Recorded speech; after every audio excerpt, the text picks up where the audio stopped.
the real problem in my mind is if man can perceive to the finest degree of the relative in cosmic consciousness, and the Creator is in that finest level of the relative, what's going to stop that man from seeing the Creator? Shouldn't he be able to see Him whenever he would like to?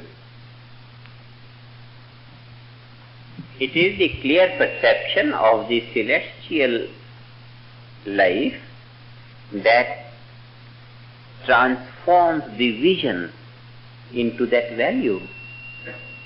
It is the perception of the details of that level. And perception of the details of that level means whatever is the quality of life in that region. And the quality of life in that region is celestial.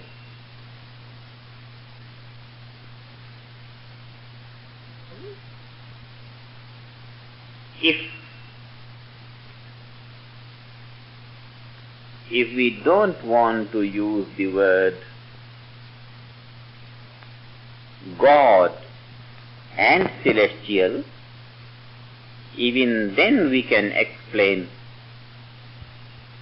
that state of consciousness just by saying that the finest level of relative existence is most precious, most glorious, most fascinating.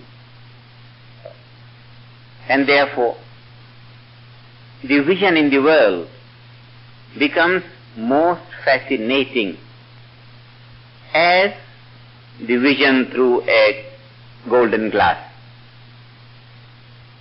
instead of a vision through the green glass. We don't have to go into God consciousness and celestial,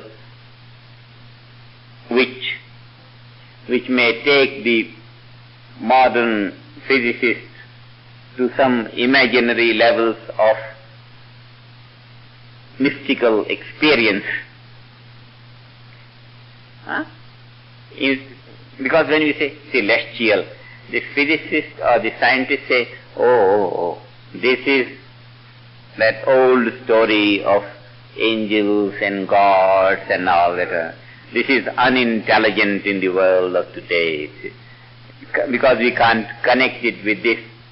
And then we avoid these words and say, yes, gross state of creation, subtle state of creation, subtlest, the finest relative creation. And as we go to the finer layers of experience, the experience is more charming, more fascinating, more laudable, more graceful, more better and better.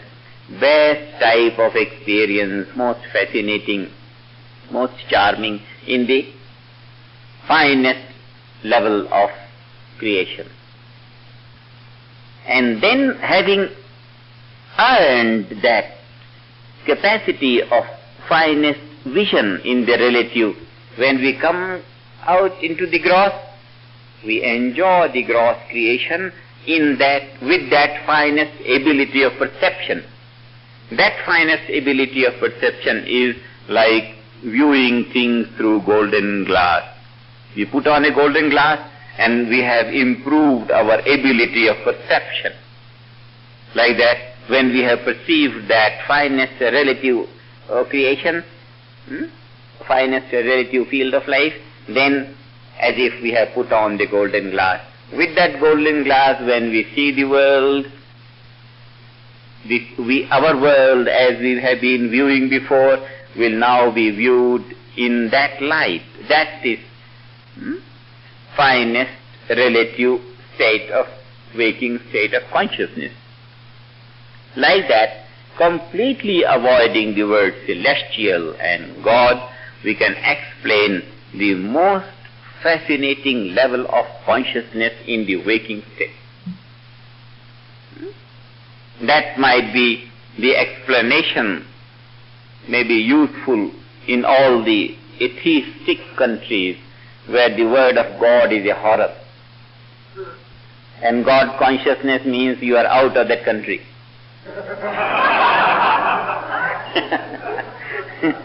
So, therefore, transcendental meditators can always have a very safe ground everywhere. Whether you are talking to the believers of God or lovers of God or non-believers, whatever. We can use a phraseology. We don't have to go into...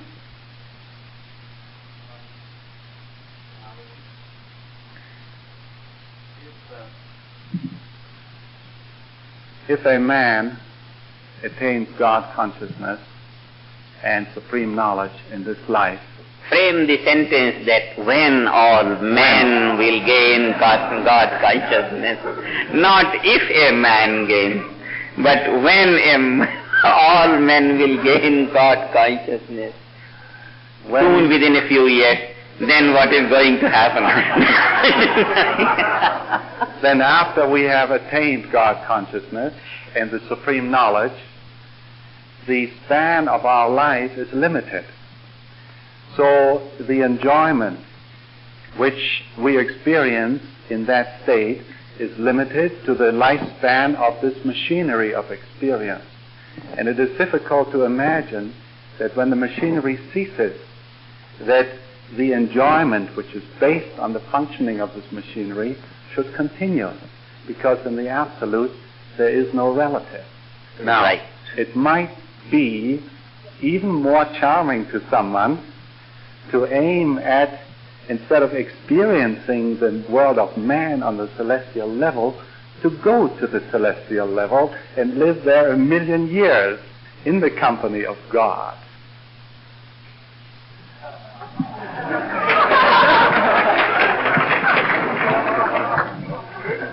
This is the question of a scientist initiator.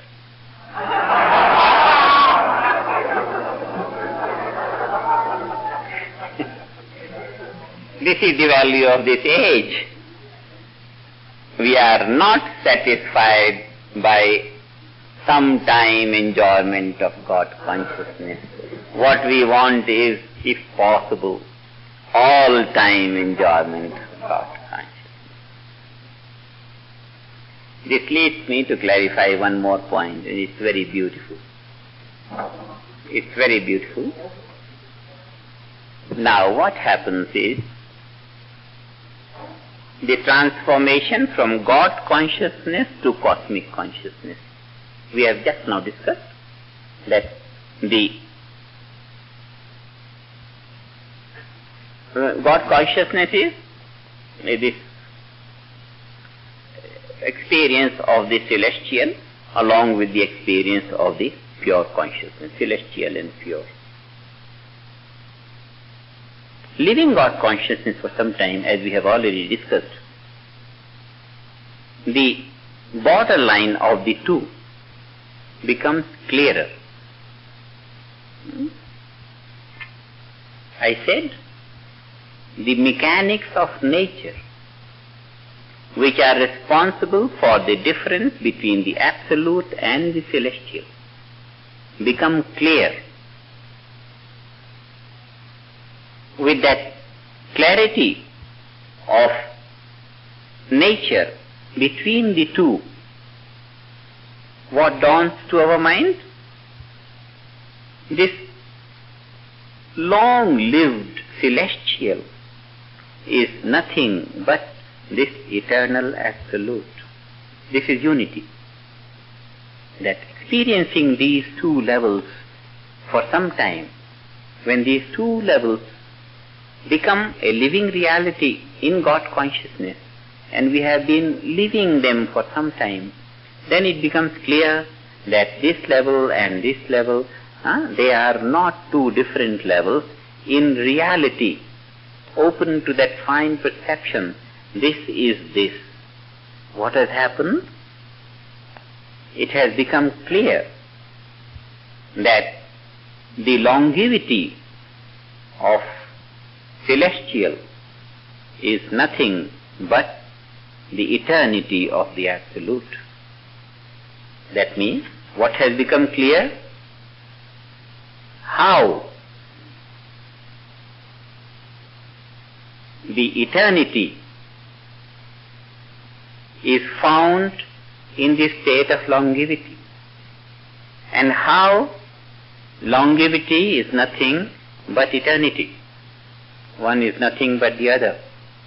This reveals to the intellect the mechanics of nature which are responsible to transform longevity into eternity. A long-lived span of life into immortality. There is that secret of gaining immortality even on the physical level.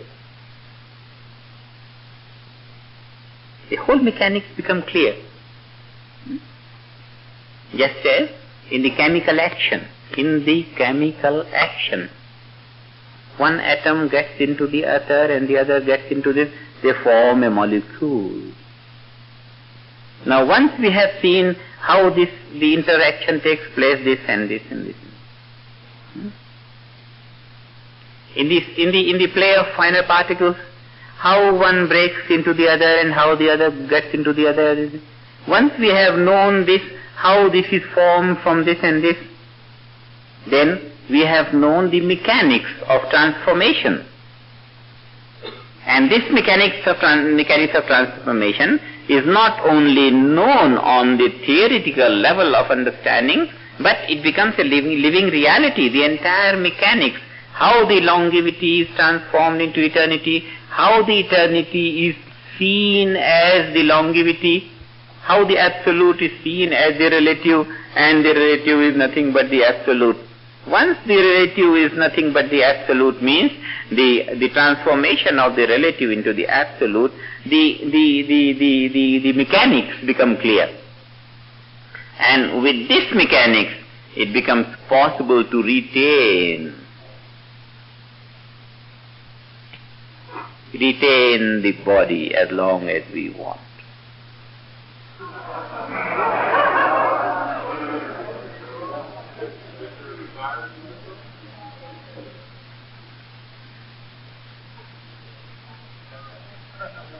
Desire or no desire is a different phase of consideration.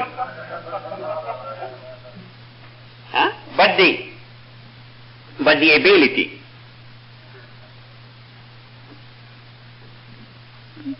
the ability.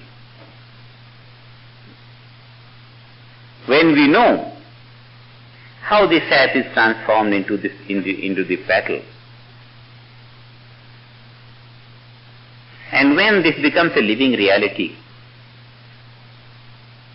this or that or this could be transformed into that could be transformed into this, doesn't matter.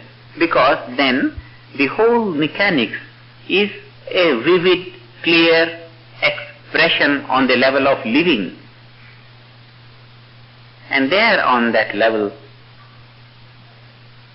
immortality could be cherished.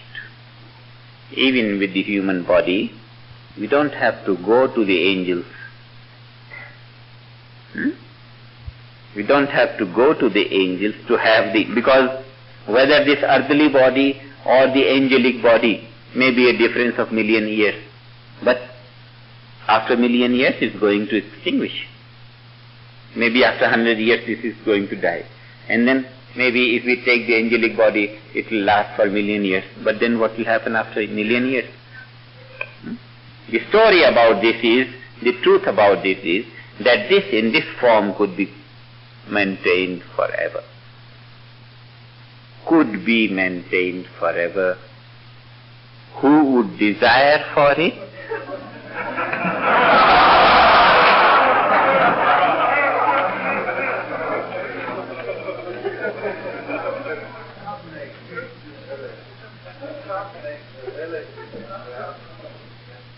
I mean, it's the other way around. I mean, you can't make something which is relative will remain relative, even though you know the mechanics whereby the absolute is means transformed. Eternal means until the time of creation, you know?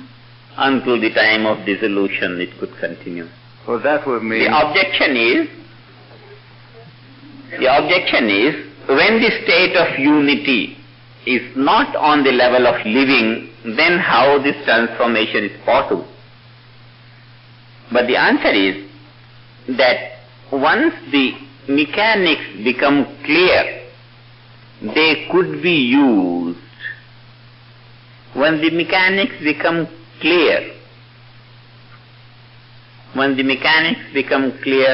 they could be used. Now, even now, the body has been changing. Body of the boy and the youth and the old and this and this. Doctors say, I don't know what it is. In about 7 years the whole thing changes, no? Is that something like that? In about 7 years every cell changes and the whole thing is renewed.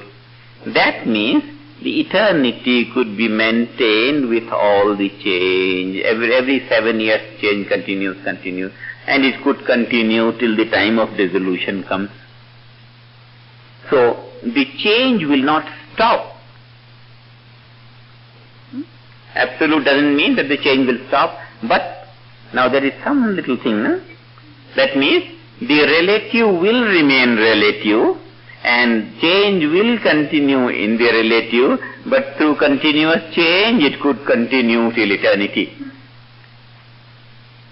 Not that the changing relative body will just freeze into non-changing absolute, but in its changing character, it could continue to keep on change, and in that sense, it could continue till eternity. That means, on the level of living, there will yet be a change, and yet on the level of life, the change could continue till eternity. That much a little bit, huh? It could be possible.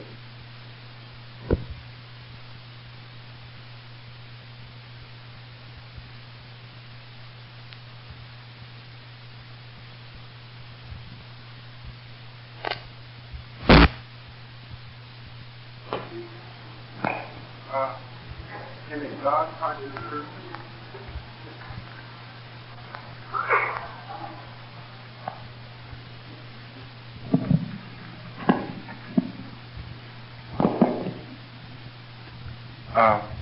can a God-conscious person beget children, or does he become like a roasted peanut, unable to germinate?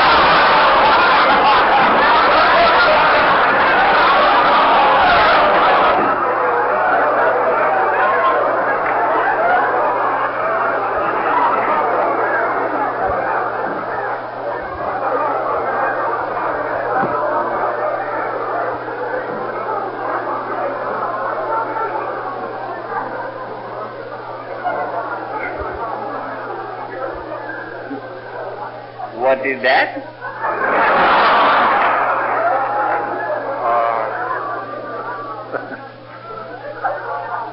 Unable to germinate. I'm asking this for someone who didn't want to ask it. So Is it in German or what? No.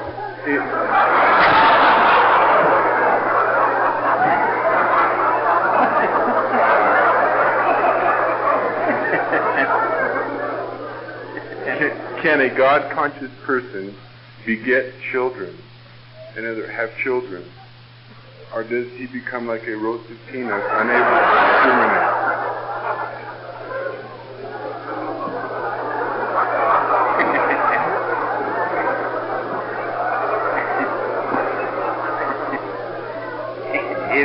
Is that all the question?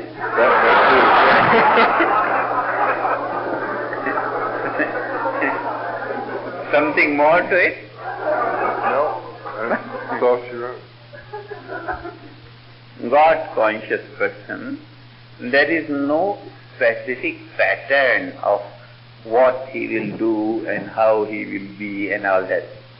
He will be what he wants to be. He could sit in a place and see no one and close the door and that's it. Or he could go around and be a businessman and fly in the jets or do whatever he wants to do. Only that whatever he wants to do, he'll be able to do more easily.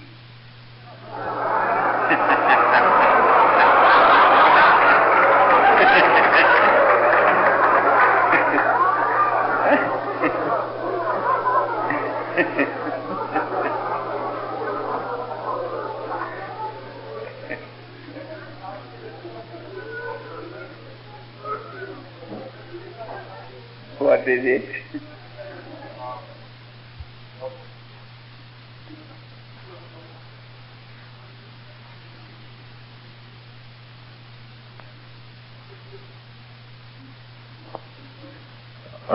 I've been very worried about something.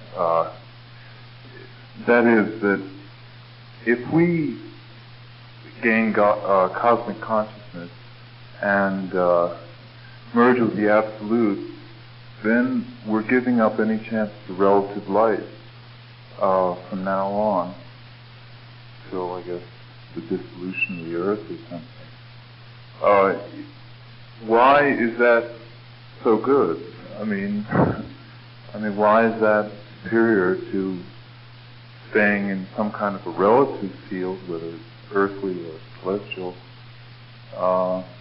We don't lose our earthly status in cosmic consciousness. No, I'm talking about after death. Oh, after death. We don't talk of after death. Why not? Because it doesn't concern us in the present.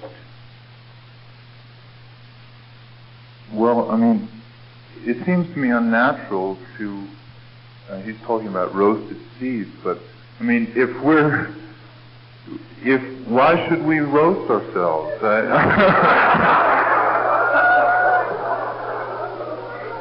Isn't that unnatural in some way? Trees don't do it.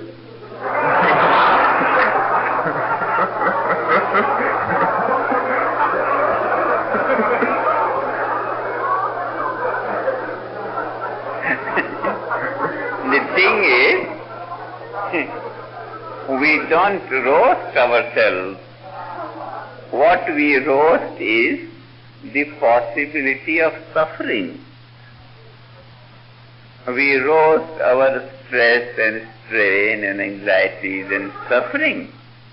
We remain intact, unroasted. What is roasted is the seed of suffering. Suffering is roasted, is rooted out, and then we remain permanently in happy mood.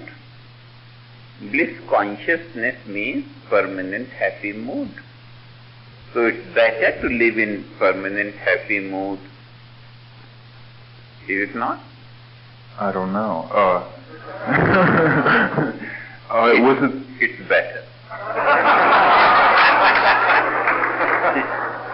It's better to live in permanent state of happy mood rather than sometimes unhappy and sometimes worried. No, it's not good. Was this the purpose of the creation, was to make us dissolve back into the Absolute someday anyway? Dissolve, when we say dissolve back to Absolute, then we mean extinction. But the same meaning can be expressed in the word that we live in bliss consciousness, permanent happy mood. Living in bliss consciousness means dissolving back into the absolute. But the expression is a little bit more misleading on the surface. It means that, so what we do in cosmic consciousness is create a state so that bliss consciousness will be permanently and naturally lived. Naturally and permanently. Bliss consciousness, and that is very good to have a happy mood all the time.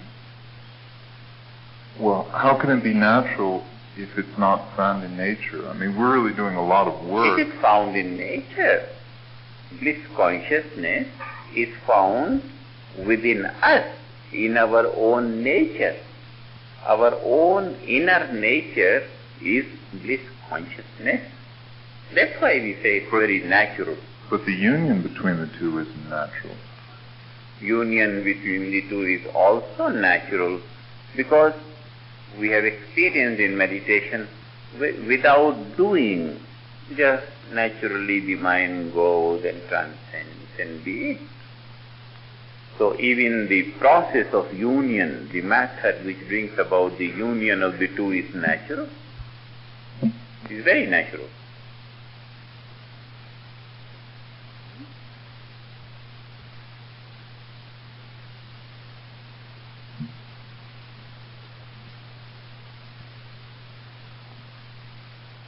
I'm concerned about the connection between desire and anger, and also the necessity for desire to produce anger when one is not in cosmic consciousness. For the fear or the waves of anger, I close my eyes.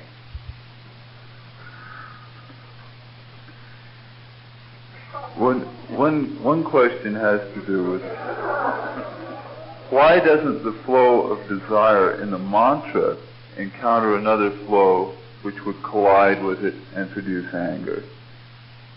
And on the other hand, why don't we just naturally compute our flows of desires and other things so that there are never any collisions in the first place? We could close our eyes and meditate. We'll take these questions tomorrow, otherwise you will be late for your... We'll meditate for a few minutes before going.